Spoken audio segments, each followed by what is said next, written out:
When we were kids, we would be convinced there were monsters under the bed at night, and we would go through all this panic and anxiety and nightmares and all this stuff, and then our parents would come in and turn on the lights and pull up the bed skirts and say, look. And you didn't want to look because you didn't want to see the monster's beady eyes staring at you from under the bed. But when you looked, what do you find? You find dust bunnies. So that's really what this is very much like, is you got dust bunnies under your bed, not big monsters. In this financial area, it's a really great opportunity to go, okay, I'm going to master this. It's not that hard. What if divorce doesn't have to be a war? Welcome to the Splitting Smart podcast, where we help smart professionals navigate divorce with strategy, clarity, and a little more peace. I'm Kelly Bennett, your host, longtime family law attorney and divorce mediator. Are you ready? Let's start the show. Welcome back to another episode of the Splitting Smart podcast. I'm Kelly Bennett, along here with Alexandria Zeis, or Zeus as we like to call it. Hey Zeus, welcome back. And I answer to it. Alex is our senior family law attorney here with Saperi Law and Mediation. And one of the things we're talking about today is finances, the big money stuff. And here's what I love about Alex. Not only are you a longtime family law attorney, but Alex is a certified divorce financial analyst. That's like a special certification where she really is great at crunching the numbers. So as we talk about, hey, what do you need financially? What kind of financial documents do you need to prepare for divorce and go through your divorce and or your divorce mediation? Alex has that enhanced experience. She's the guy in our firm who takes all of that information, especially from the other side, if they're being funny, and she can crunch the numbers and find the inaccuracies and all of the things that, hey, just doesn't make sense.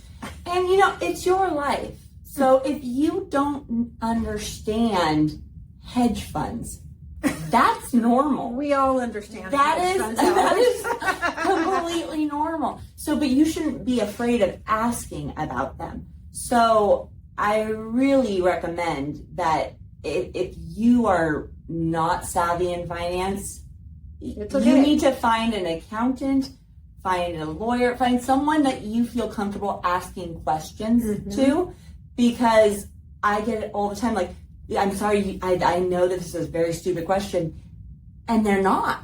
They're really good questions, but if you never ask them, you're never going to get the answer. Right. So and I think that's a really good point. Don't be afraid of it, because a lot of times it's pretty common in most marriages, actually, where one is in charge of all the finances and the other one is stronger in other areas and in charge of other things. And so we often have people who one of them feels like they're at a complete disadvantage in the divorce because they're not up to speed on all their own personal finances. Yes. And when you don't know, you don't know what you don't know.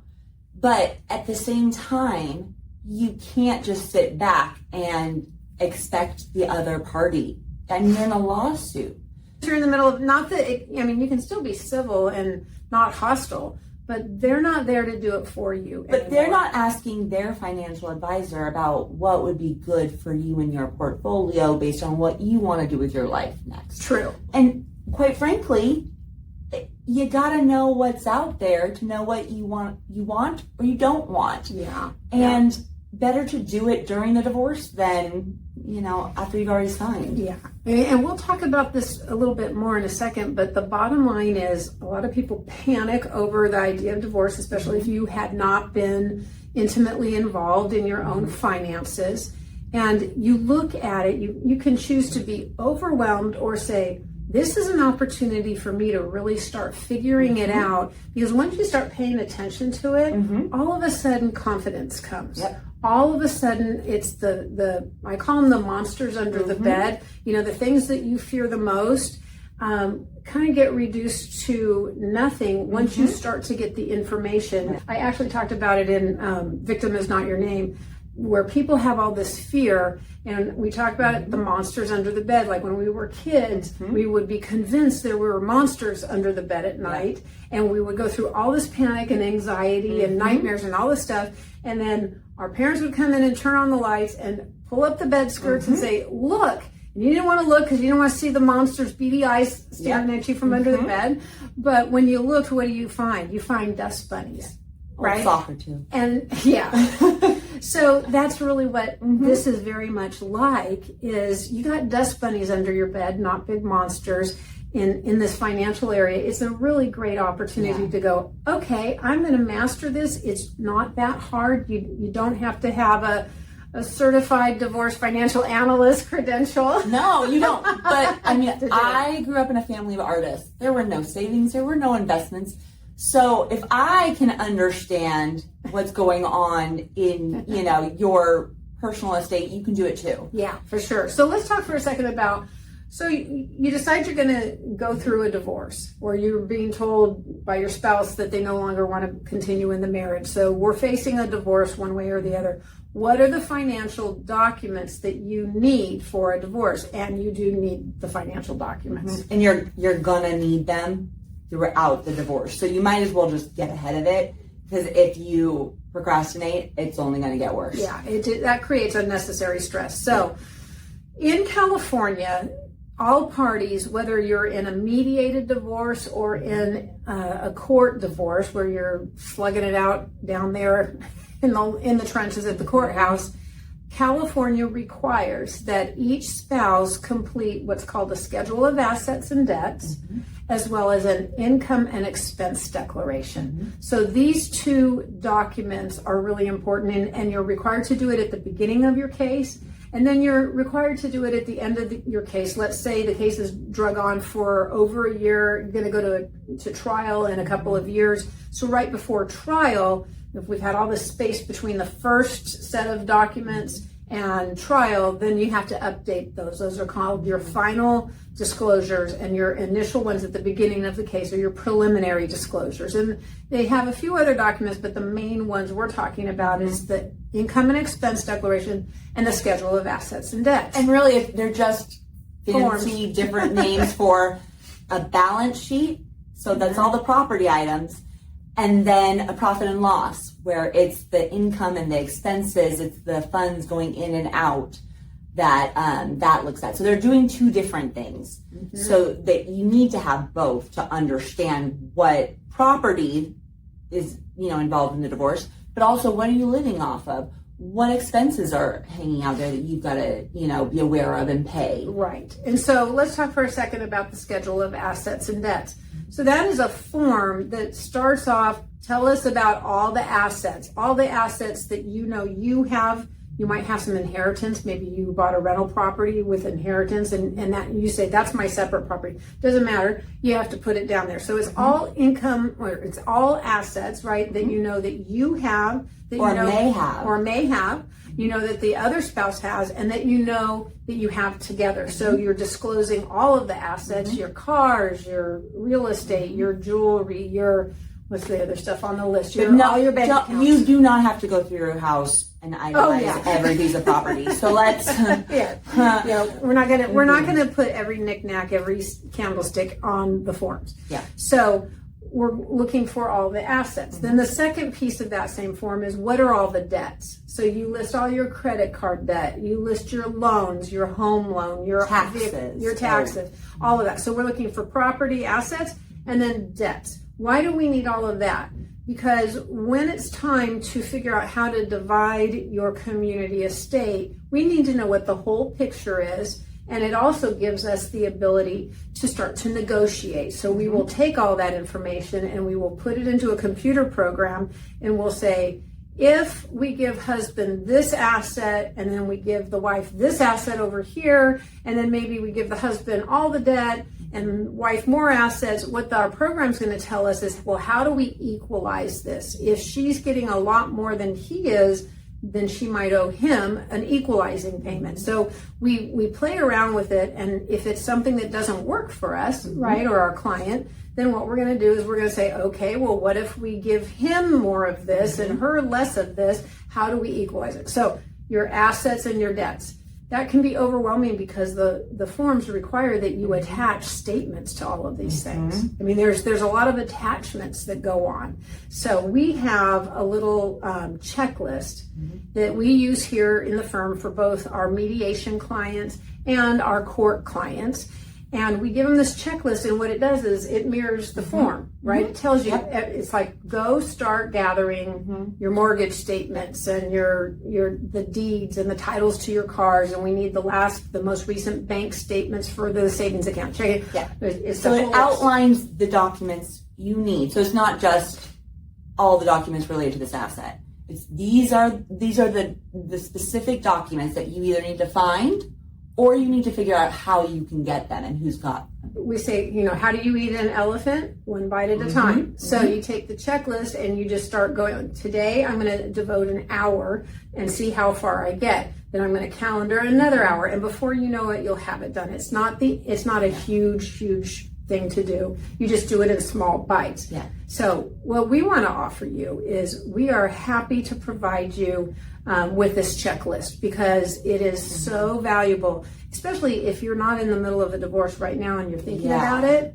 Just if you've got questions, I mean, I've literally had people reconcile because one person thought that the other person was doing something on the side with the investments, and it became this whole just very toxic suspicion going on.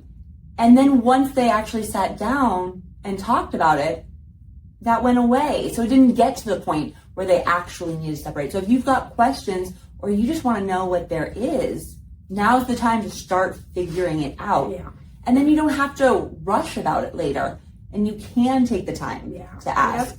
So what we're going to do is we'll put a link down below this video. You just click on the link and it'll tell you how you can get a copy of our checklist, and we're happy to send that to you. It's really valuable. I will say too, living in like fire country out here, most of those documents are also something you probably want to keep in like the emergency go bag. Right. So it's not a bad thing just to have. Yep, in the fire state. So we're in Southern California. If you're watching from another part of the state or another part of the country, and we all are fire country. Yeah, we are in wildfire land. So just about everybody has fireproof safes, and some people aren't using them right. You should put all those documents in there. Yeah, and then you don't have to worry about the policy burning down with the house. Right. Okay, so back to the financial documents you need for the divorce.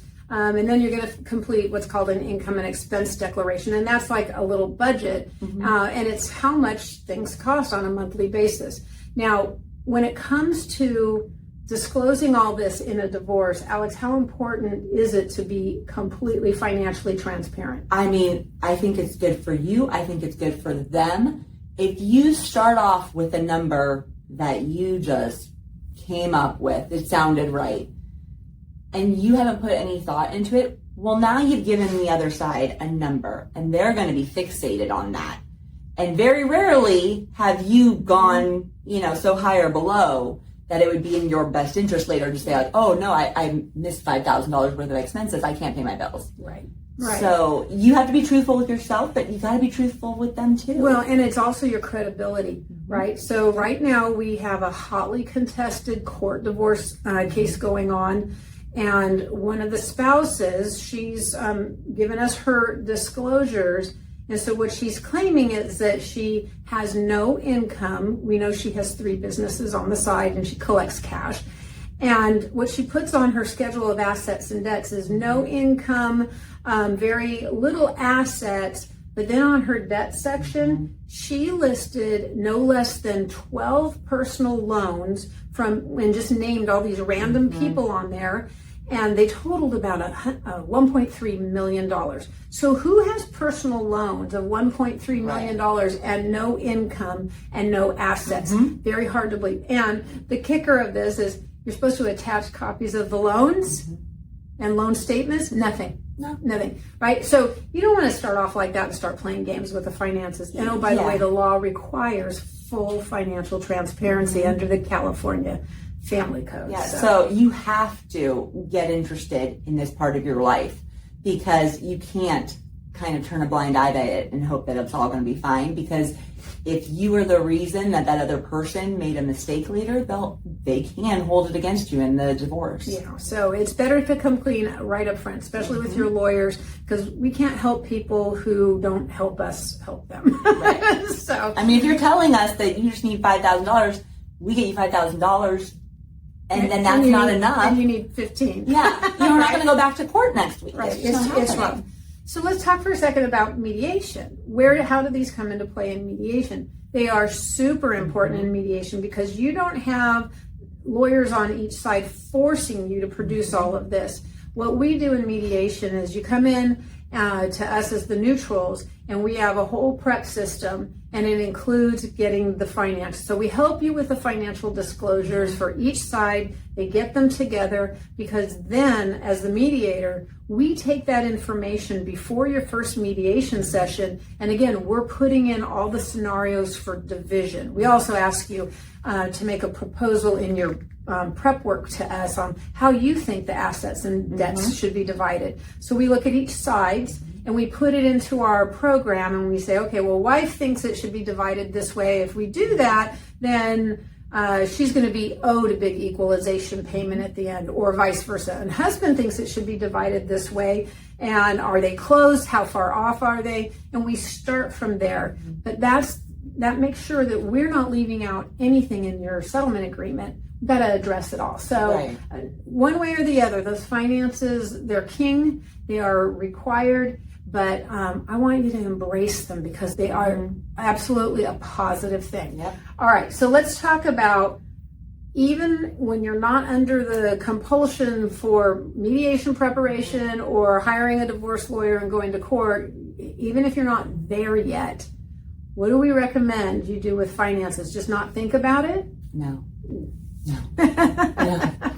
Never ends well. But I mean, there are things you can do. So there are a little bit of shortcuts where, you can start getting credit reports, because that's going to have the list of all the accounts that are in your name. So then that's already giving you a list of the banks that you either need to go into or call and request that they provide you with copies of the statements. If you don't have them, otherwise you've got to go online and download each month. But if you have time, the bank will probably give you at least a year or two worth of statements, and they'll deliver them to you. Right. And that's super smart. And the credit report thing, super important, because there are often errors on credit reports, especially if you have a relatively common name. We see it all the time on our credit reports, because there are Kelly Bennett's, there's my husband Greg Bennett's all over the place, and we've identified accounts that are not ours, loans that are not ours. So there's so many reasons. And also, it's not uncommon to run a credit report and you go, what is that? Yep. I don't recognize that debt. And so this tells us what? It may tell you about something your spouse has gotten you into without your knowledge. Super important to know way up front and in advance. Yep. Or at least you can ask them about it in a diplomatic way. Just hanging out there, you can call the creditor. You can figure it out before it becomes a big deal. You don't want to have to clean up the mess later. Right. So run your credit. Start with the financial checklist. Maybe encourage your spouse to run their credit as well. That's right. Ask them. Say, hey, we need to know about everything. There's ways of getting that if they refuse, and that usually is done in the court divorce context. But hopefully you get some cooperation there. And then the last thing that we recommend is, I'm going to tell you how to look it up. But remember I said you have to do an income and expense declaration as part of your court divorce or your mediation. That form is called an FL, for family law, 150. So if you were to Google California FL 150 income expense declaration form, right? Probably if you just put FL-150, it's going to come up. But it's going to come up, and you will be able to download it, no charge. It's out there because it's a public form from the Judicial Council of California. That's a governing body that creates all of the forms that we use in family law. So FL-150, California Income and Expense Declaration, download it. And what that is it's going to allow you to fill out the form, and it's going to ask you, what is your total income every month? And from all sources, and it prompts you through, and then it asks you, what's your total income average over the last 12 months? You might not even know till you actually do the little calculation, and then you can see what it is. It's not going to go through the schedule of assets and debts, just income, right? And your expenses. And then the next couple of pages ask you about your monthly expenses. it's beautiful. I used to have my kids do this when they were in high school. I would say, we're going to learn budgeting, right? And so they got to see an income and expense declaration because it goes through your monthly expenses. What's your rent or your mortgage? How much is your Or what health do you insurance? want it to be? If you're planning for the future and you know that you're going to move out and you need to find something, start putting those numbers in there so that you know what it looks like with the rest of your expenses. Yep. It's the place to start because you put all of that in there, what your monthly laundry expenses, your insurance, all of it. You add it all up and that will give you your monthly nut. Because if I ask you today, what's your monthly nut? How much a month do you need to meet all your bills? You probably can't tell me off the top of your head. Most people can't. There are some people who are great with this. I'm going to give you another recommendation here too. Another one. We're not sponsored or anything by this, but Dave Ramsey of the Ramsey Show. Yeah. Dave Ramsey is the financial guru. I love that guy and respect that guy because you may not agree with his politics, but let me tell you something. He's made tons of money and lost tons of money early in his career. He hit bankruptcy when he was a young married, about destroyed his marriage, and he finally figured it out. You know, there's a quote in scripture that says the borrower is the slave to the lender. And that is so true. And Dave Ramsey talks about that. He's got a program called Financial Peace University. And it's basically teaching you basic finances and how to live debt free and he has a whole system for slowly but surely getting out of debt. I highly recommend it. If you just look up Dave Ramsey, Financial Peace University, it is an incredible online program. It doesn't cost very much money, but this is the kind of stuff that helps you go, I can sleep at night. I'm going to lift up the skirts and I'm going to look at those monsters under the bed and I'm going to find out they're dust bunnies. Honestly, I have met some incredibly smart people and they had no idea what was going on in their financial lives. They had a financial advisor. They just kicked it over to them. They could not tell you anything about what accounts existed. So don't just think because, you know, your spouse is handling it, they actually know. It's better for you to try to figure it out yourself. I mean, try to see the tax returns. Talk to the CPA. And ask your CPA to explain the returns. There's no shame in They that. should be. If they're looking at you funny and don't want to do that, they should not be your CPA. They are hiding something. Most CPAs that we know and love here in our area, they are thrilled when people show interest. So just find one that speaks English, okay? Plain English, not CPA language. So, all right. Well, I think that's going to do it for us for today. We'd love to see your comments or questions. Put them down below here. If you're listening, go online to the Splitting Smart podcast. You can always ask us questions there or hit us up on our social media accounts.